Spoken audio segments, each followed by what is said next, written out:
हमारे रक्षक हैं ये ना होते तो उस दुष्ट ने सारी सृष्टि को दूषित कर दिया होता।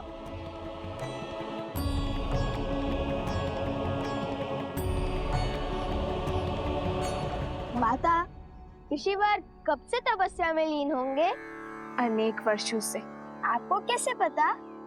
गांव के प्रमुख ने मुझे सब बताया। बहुत उपकार किया है इन ऋषि ने इस क्षेत्र पर। इनके तपोबल से ही ये केवल एक वृक्ष जीवित रह पाया है, अन्यथा आसपास का सभी क्षेत्र विष से पीड़ित होकर रिक्त हो चुके हैं और जो बचे हैं उनको कोसों दूर चलकर जाना पड़ता है शुद्ध जल लाने के लिए। अपने पूर्वजों के द्वारा बसाई धारा को छोड़ना सरल कहाँ होता है। ये क्षेत्र श्रापित है, अब तप कैसे होगा? श्रापित स्थान पर तप संकट को न्योता देने के समान है। क्या था श्राप? अधर्म का श्राप। जल इस संसार का सबसे शुद्ध तत्व है। जल को पीकर हम भीतर से और उसी से स्नान कर कर हम बाहर से शुद्ध होते हैं। वैसे ही प्रकृति में फैला पाप जल से ही शुद्ध होता है, किंतु जब पाप अपनी सीमा लांघ देता है तो वो मानव की दृष्टि से बच निकलता है और तब सबसे पहले जल ही अशुद्ध होता है। पाप को रोकने के लिए पापियों का संहार करना ही होगा। बताइए, कौन है वो दुष्ट? भिन्न भिन्न असुरों के कुल और उनका नायक ऋषि असुरी के तपोबल ने उसे यहाँ नदी के नीचे बांधा है ताकि उसका प्रकोप इस क्षेत्र तक ही सीमित रहे, किंतु उसके यहाँ बनने के कारण उसने इस भूमि और यहाँ के जल को भी विषैला कर दिया है। अब उस पापी का अंत ही इस क्षेत्र के पाप का अंत करेगा। इतने वर्षों में उस असुर ने इस नदी में अपनी सत्ता स्थापित कर दी है। इस नदी तल में अपना महल तक बना दिया है। वो असुर जल में मक्र है और तल में मनुष्य मकरासुर।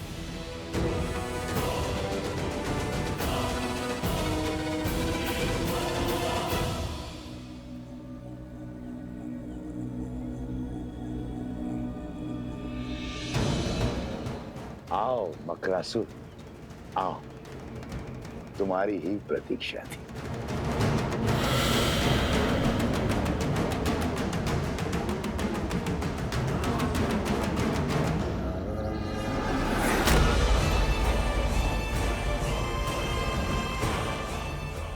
बहुत सुना है तुम्हारे बारे में सहस्त्र मुख रावण, किंतु मुझे तुम्हारी शक्ति और युक्ति में कोई रुचि नहीं है।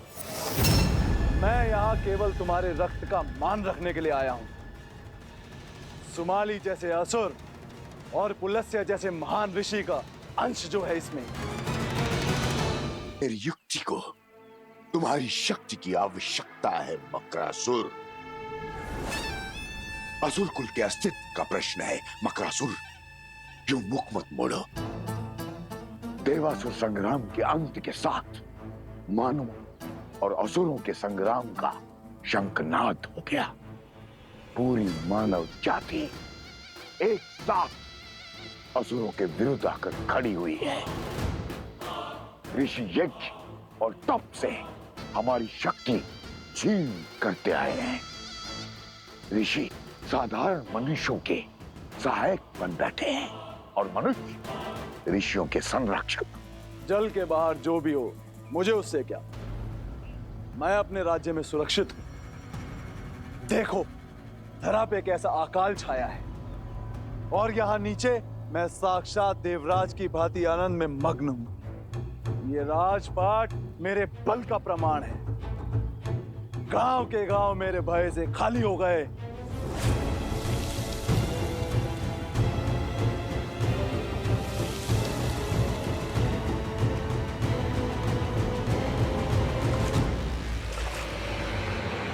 क्या हुआ मकरासुर? इतनी शीघ्रता क्या है? कोई है जिसके तप के बल से तुम फल्गु नदी की सीमा से बंधे हुए हो, जिसके कारण तुम क्षण भर से अधिक जल के बाहर नहीं रह सकते हो। ऋषि कुंड का शिष्य ऋषि असूरी परसों से तप कर रहा है, किंतु मुझे क्षति नहीं पहुंचा पाया। कुछ नहीं है उसके वश में। अगले 100 वर्षों में उसी पेड़ के नीचे उसका शरीर कीटों का भोजन बनेगा। फिर मैं स्वतंत्र होकर इस नदी के पार जा पाऊंगा और पलक झपकते ही मेरे 100 वर्ष बीत जाएंगे। यदि शत्रु एक से अधिक हुए तो, और 100 वर्ष यदि अनंत काल में परिवर्तित हो गए तो। किसकी बात कर रहे हो? कौन है वो? वही जिसने धर्म की स्थापना का बीड़ा उठाया है, कौशल नरेश श्री राम।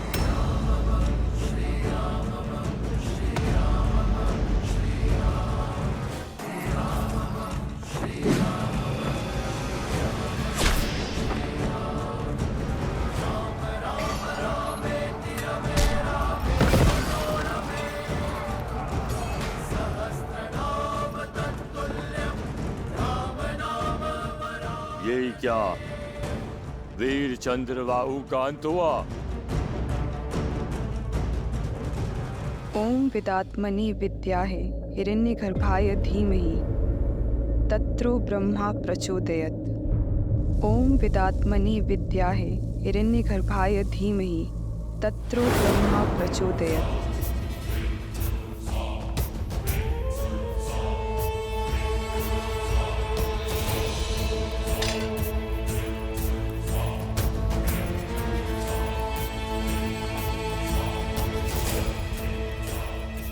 तुम्हें क्या लगता है राम, तुम इतनी सरलता से मुझे मार पाओगे?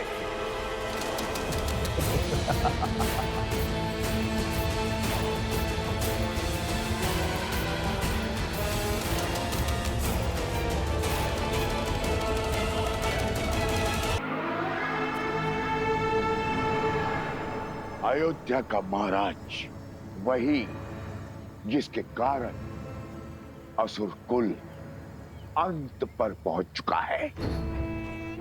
उसका नगर ऋषियों की रक्षा का गढ़ बन चुका है, और अब तो उसके पुत्र भी असुरों के विनाश का बीड़ा उठा रहे हैं। ऋषि मनुष्यों के साथ मिलकर हमारे असुरों के अंत में भागीदार बन रहे हैं। मार डालो उन बालकों को, वचन देता हूं राम को मारने की युक्ति भी आरंभ कर दूंगा। जिस प्रकार तुमने इस क्षेत्र में विष भरा है, उसी प्रकार मैं राम राज्य में विष भर दूंगा। तुम तो जानते हो मुझे राजपाट में कोई रुचि नहीं है, किंतु तुम्हें तो है। बोलो, संसार पर राज करने का अवसर चाहते हो?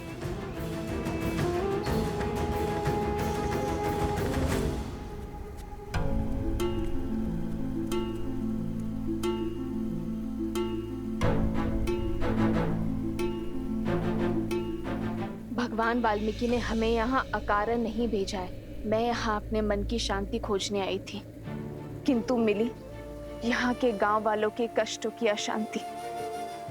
मैं ये तप अपने लिए नहीं, गांव वालों के उत्थान के लिए करूंगी, और आशा करती हूँ कि मेरा ये तप मकरासुर और उसके असुर के अंत का मार्ग प्रशस्त करे, फाल्गु नदी को उसकी पवित्रता और शुद्धता लौटाएगी। परंतु देवी, असुर आपको रोकने के लिए वार अवश्य करेंगे। हाँ वन देवी, हमें ऋषि असुरी के समीप ही रहना चाहिए। वो असुर ऋषि की सहायता के लिए आए हैं। जब ऋषि ही नहीं बचेगा तो किसकी सहायता करेंगे? और किसी में इतना तपोबल नहीं जो मुझे मार सके। एक बार असुरी मार्ग से हटा फिर मैं स्वतंत्र हूं। किंतु मेरी सेना को थल पर तुम्हारी आवश्यकता होगी। मेरे रक्त की बूंदें अपने कार्य में लग चुकी है बकरासुर। तुम्हारी सेना के पास मेरी माया का बल है। अब वो धरा पर अपना आतंक फैला सकते हैं।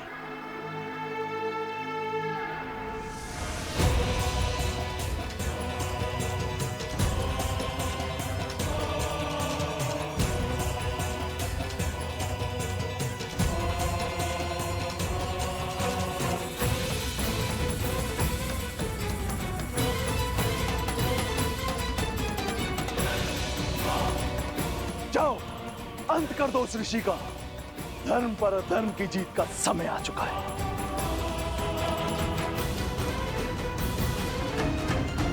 तुम्हें क्या लगता है राम, तुम इतनी सरलता से मुझे मार पाओगे?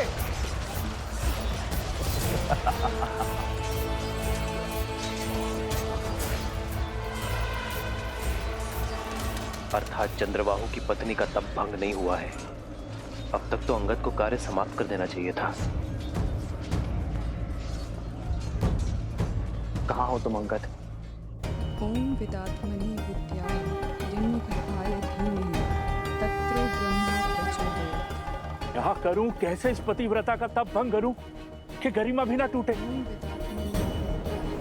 माता, इस कन्या का अपहरण कर आपके पति ने बहुत बड़ा अधर्म किया है।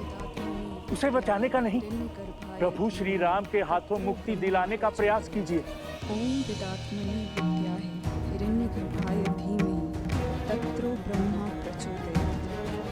ओम विदात्मनि विद्याय मंत्र पढ़ना बंद कीजिए, अन्यथा तत्रो ब्रह्मा प्रचोदयात्। ओम विदात्मनि विद्याय हिरण्यगर्भाय धीमहि तत्रो ब्रह्मा प्रचोदयात्। ओम विदात्मनि विद्याय। यदि आप ना रुकी तो अगला बार धरा पर नहीं होगा।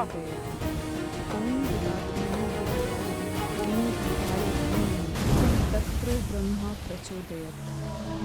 ओम विदात्मनि विद्याय हिरण्यगर्भाय धीमहि तत्रो ब्रह्मा प्रचोदयात्। ओम विदात्मनि विद्याय हिरण्यगर्भाय धीमहि तत्रो ब्रह्मा प्रचोदयात्। ओम विदात्मनि विद्याय हिरण्यगर्भाय धीमहि तत्रो ब्रह्मा प्रचोदयात्।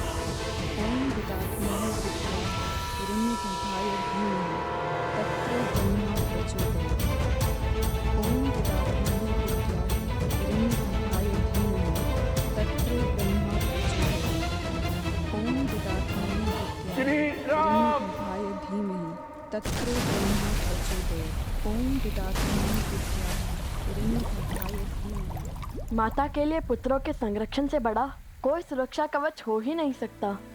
माता, आप निर्भीक होकर अपना तप आरंभ करें। माता, हम आपकी रक्षा करने के लिए सज हैं। जब तक आपका तप पूरा नहीं हो जाता, हम बनेंगे आपकी ढाल। और मेरे तप का अंत होते ही मुझे उस वन्य वृषभ की पूरी कथा सुननी है।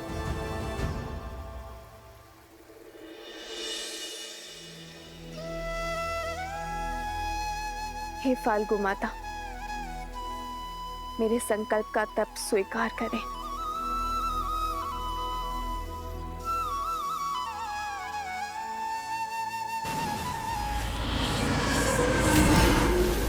वो देखो, मकरासुर की सेना आ गई है।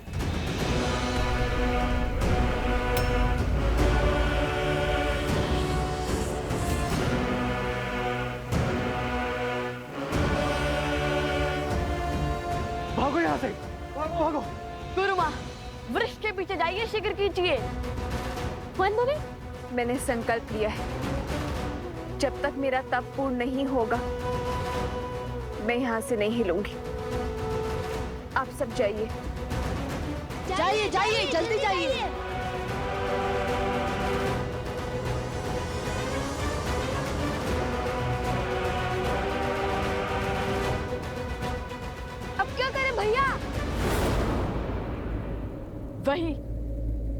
धर्म कहता है।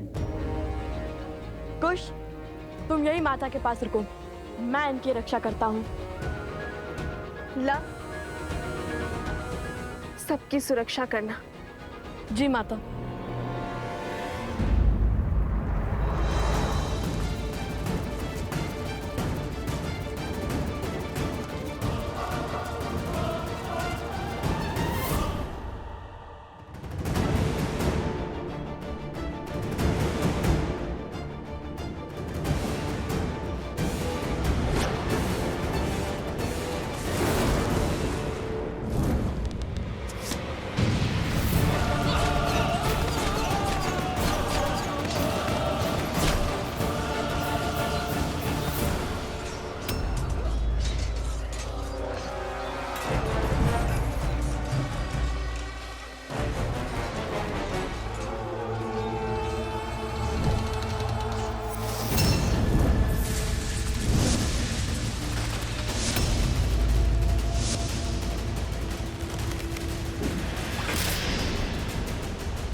आपसे अस्त्र का दुरुपयोग हुआ है चंद्रसेन, आप मुझे आज्ञा दीजिए।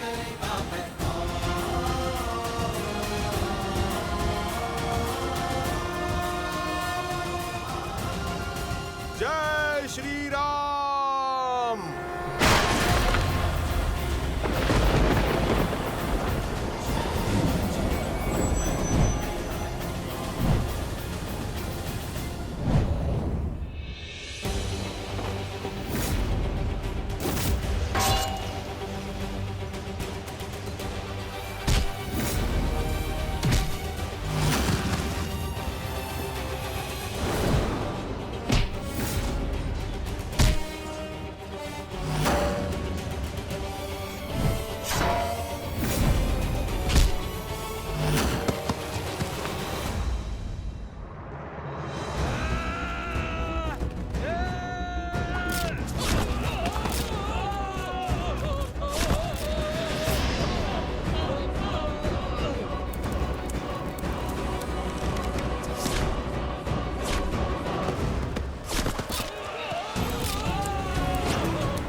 निश्चिंत रहिए माता।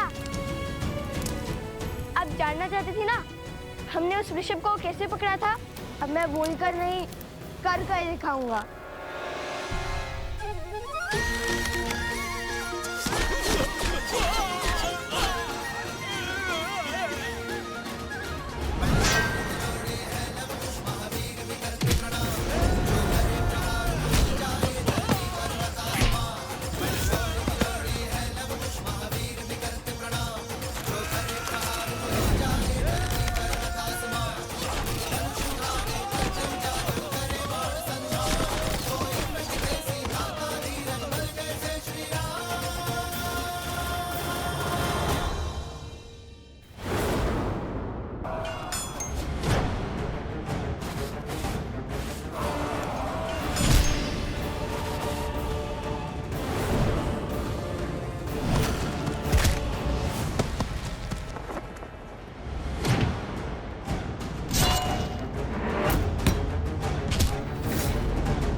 मित्र,